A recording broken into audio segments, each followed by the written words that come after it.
जी आप do fast. हाँ जी अभी आप आ जाओ transportation in plant. We have discussed earlier how plants takes in simple compounds such as CO2 and photosynthesis. Energy stored in their chlorophyll containing organs, namely leaves. Understood? ये क्या process है खाना बनाने की, फोटोसिंथेसिस की। CO2 एंड जो chlorophyll के form में सेव हो जाता है जिससे उनको एनर्जी मिलती है, ठीक है। और खाना कौन बनाती है? Leaves. The other kinds of raw material needed for building plant bodies will also have to be taken up separately. The other kind of raw material needed for building plants body, कहते हैं और कई तरह का भी material जो है raw material चाहिए होता है प्लांट्स को अपना बॉडी बनाने के लिए। प्लांट्स की बॉडी भी देखो कितनी थिक होती है, कुछ सॉफ्ट होती है, कुछ थिक होती है, ठीक है। तो उनकी जो बॉडी बनती है वो भी उनके वो न्यूट्रिशन से और खाने से ही बनती है ना। For plants the soil is the nearest and richest source of raw material. तो प्लांट्स के लिए सबसे नियरेस्ट और रिचेस्ट सोर्स, रिचेस्ट मतलब उनकी है न्यूट्रिशन का रिचेस्ट सोर्स जो है वो कौन है? सॉइल है, मिट्टी है, ठीक है, जो कि एक एज अ रॉ मटेरियल है, ठीक है। और इससे ही इसको नाइट्रोजन भी मिलता है, nitrogen, phosphorus and other mineral also plants get. Understood? The absorption of these substance therefore occur through the part in contact with the soil, namely roots. If the distance between soil contacting organs and chlorophyll, सबसे पहले ऊपर वाली line का mean समझो, the absorption of these substance, absorb करना इन सारे कौन कौन से substance? Nitrogen, phosphorus and other minerals. ये जो अब्जॉर्ब करने का मतलब एक उनको वे है मिट्टी से अब्जॉर्ब करने का, वो कौन सा वे है? By root. जड़ से ही कर सकते हैं, जड़ होती है जो अटैच होती है, रूट जो होती है वो सॉइल के साथ अटैच होती है। तो सॉइल से जो मिनरल मिलती है, फास्फोरस मिलता है, तो वो रूट के थ्रू मिलता है, ठीक है। If the distance between soil contacting organ and chlorophylls contacting organs are small, energy and raw material can easily diffuse. इन्होंने ये आधी लाइन या तो मैंने पढ़ी नहीं या इन्होंने लिखी नहीं हुई। अब इन्होंने क्या कहा है? नेमली रूट से आगे if the distance between soil contacting organs, अब जो कोई प्लांट बना हुआ है, ठीक है, और रूट है नीचे मिट्टी में, और रूट और वो जो प्लांट के अदर ऑर्गन्स है लाइक ब्रांचेस, लीव्स, स्टेम, है ना, तो उनको उस तक ट्रांसपोर्ट करने में, अब रूट ने लिया सॉइल से न्यूट्रिशन लिया, मिनरल लिए, फॉस्फोरस है ना, सारा जो भी उसको अगर मिनरल से वो रूट ने लिए, तो अभी जो है कि डिस्टेंस कितना रूट ने वो वहां तक पहुंचाने भी तो है। लीफ को उसकी एनर्जी चाहिए और ब्रांचेस को भी चाहिए, अगर कोई फ्लावर या फिर फ्रूट उस पे आ रहा है तो उसको भी चाहिए। तो फिर रूट से वो ट्रांसपोर्ट होके वहां तक पहुंचेंगे तो तभी तो प्लांट्स अच्छा ग्रो करेंगे, है ना। तो उनके लीफ अच्छे होंगे या फिर उनके फ्रूट अच्छे होंगे, फ्लावर अच्छे होंगे, अगर वो जो रूट जो मिनरल है सॉइल का वो अच्छे से ट्रांसपोर्ट कर देंगे, ठीक है। अगर अच्छे से वो नहीं ट्रांसपोर्ट, अच्छा ट्रांसपोर्ट कैसे करते हैं? फिर ट्रांसपोर्ट करते हैं थ्रू स्टेम के थ्रू, है ना। अगर वो नहीं ट्रांसपोर्ट हो रहा तो क्या होगा? हाँ, जो लीव्स हैं वो मुरझा जाएंगे, फ्रूट अच्छा नहीं रहेगा। अगर वो ट्रांसपोर्ट तो क्यों नहीं होती, इसका क्या रीजन होता है? कई बार होता है कि जो मिनरल होता है वो रूट से इतना मिलता ही नहीं है, वो आधा जाके ही सूख जाता है, आधा जाके ही खत्म हो जाता है प्लांट, ठीक है। तो वो कई बार हमको फिर रूट्स में आर्टिफिशियल फर्टिलाइजर भी हो गए, नेचुरल भी हो सकते हैं, आर्टिफिशियल भी हो सकते हैं, मिलाकर उसको अच्छा करना पड़ता है, ठीक है, मतलब कि अच्छे मिनरल डालेंगे तभी जो ज्यादा लेगी, अगर कम भी लेंगे तो रास्ते में ही खत्म हो जाएंगे, अगर ज्यादा लेंगे तभी वो वहां तक पहुंचेंगे। अंडरस्टूड। तो अभी इन्होंने आई थिंक लाइन है थोड़ी इनकम्प्लीट सी लिखी हुई है, पर मैंने आपको मीनिंग अच्छे समझा दिया।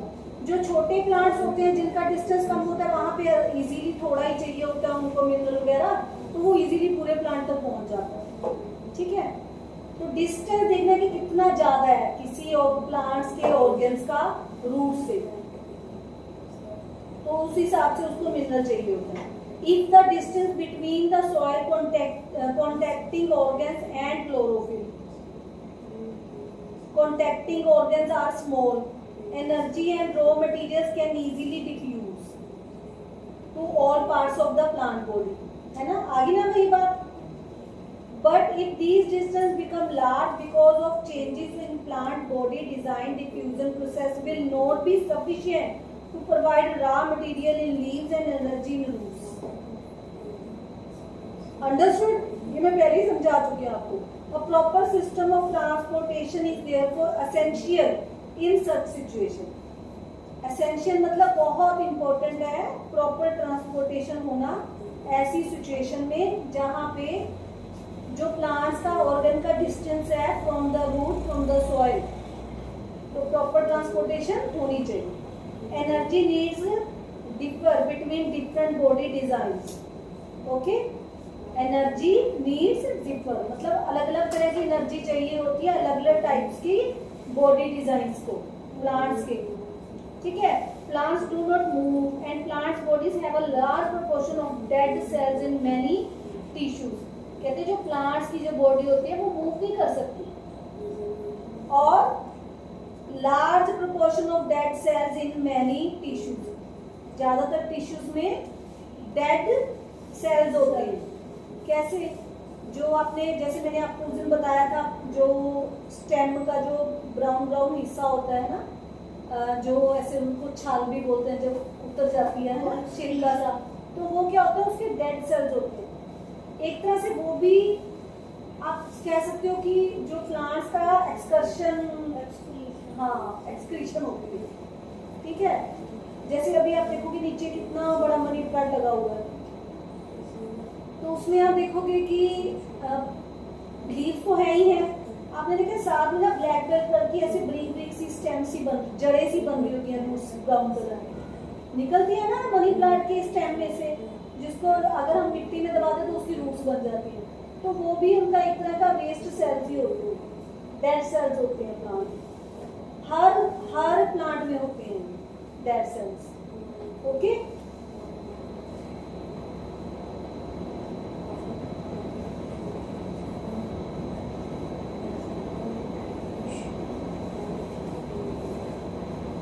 as a result plants have low energy needs and can use relatively slow transportation system।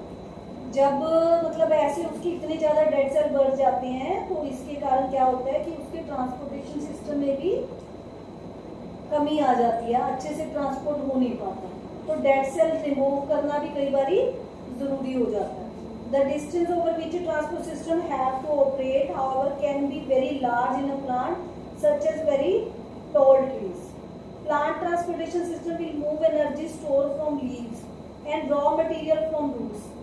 ये तो समझ आ रहा है ना? Yes. These two pathways are constructed as independently organized conducting tubes. These two pathways, ये दो जो तरीके हैं एनर्जी देने के प्लांट्स को, these two pathways are constructed as independently, तो ये खुद इंडिपेंडेंटली ऑर्गेनाइज्ड करते हैं, क्या कंस्ट्रक्ट करते हैं मतलब कि बनाते हैं प्लांट की body design independently organize conductive tubes मतलब कि वो ट्यूब भी बनाते हैं जिसके थ्रू ट्रांसपोर्टेशन हो सके। ठीक है, अभी एक जो प्लांट है उसकी इधर ब्रांच बन गई, उधर ब्रांच बन गई, उसके ऊपर लीव्स आ गए, तो वो जो एक ब्रांच बनी है तो वो एक ट्यूब बनी है for the transportation of mineral. Understood? तेरे को आवाज से क्यों आ रही है? तेरे को इंटरेस्ट नहीं आ रहा या तो समझ नहीं रहा? हर बार मैं देखती हूँ वो ऐसे ही कर रहा होता है। अभी हो गया, चलो ठीक है, नींद आने लगी। हर बार तो कोई टॉपिक बोरिंग लगता है। क्या पूछ रही हूँ, समझ आ रहा है जो बोल रही हूँ? आपका फेस का बिहेवियर देख के ऐसा था कुछ नहीं समझ आ रहा आपको? मैं ऐसे ही गला मार करके इतना बोलती रहती हूँ। नोट निकल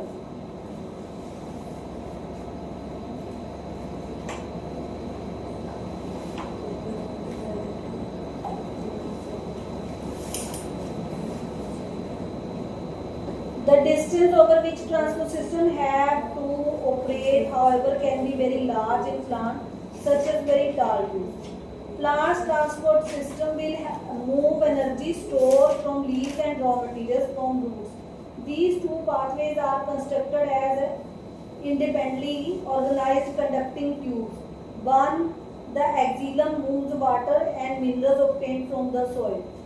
Axillum क्या होता है? जो मदद करता है मूवमेंट में। हाँ, जो मिनरल की मूवमेंट में मदद करता है, that is called xylem. Minerals obtain from the soil. The other phloem transport product of photosynthesis. जब फोटोसिंथेसिस होती है, व्हाट इज फोटोसिंथेसिस?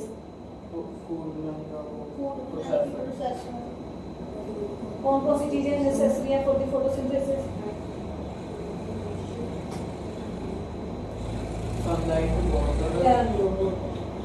इतना सोचना पड़ता है तुमको।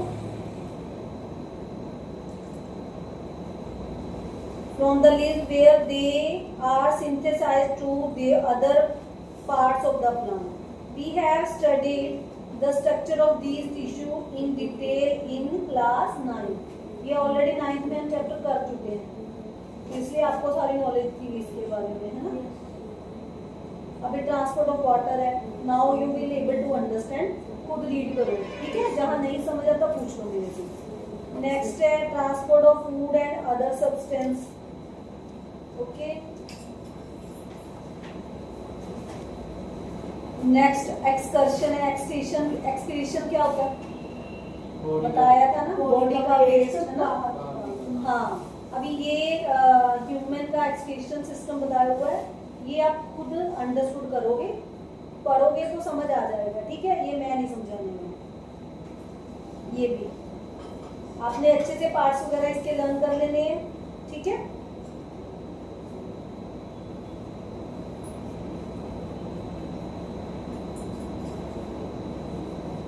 और एक्सेस वाटर भी ह्यूमन बॉडी से कैसे पास आउट होता है, वो सारा भी आपने बॉडी ऑर्गन्स का देखना है, ठीक है? कौन से ऑर्गन्स हैं, क्या क्या उसके नेम्स हैं।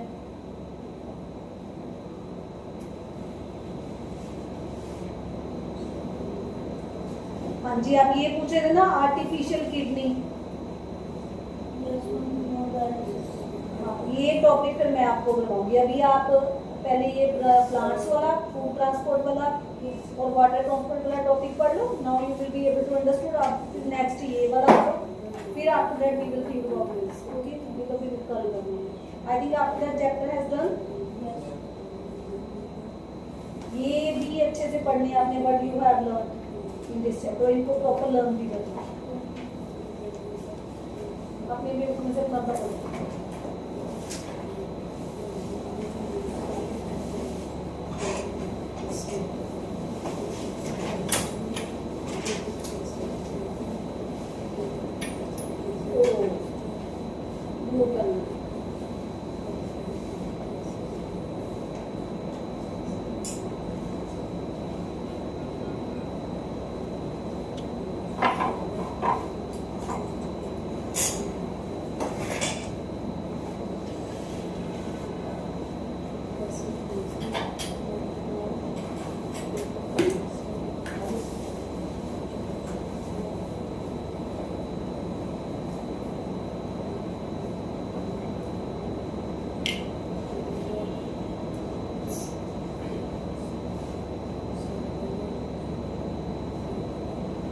अच्छे से रीड करके क्वेश्चन फिर आंसर देना है। मैं ऊपर नीचे डाल दूँ, ठीक है?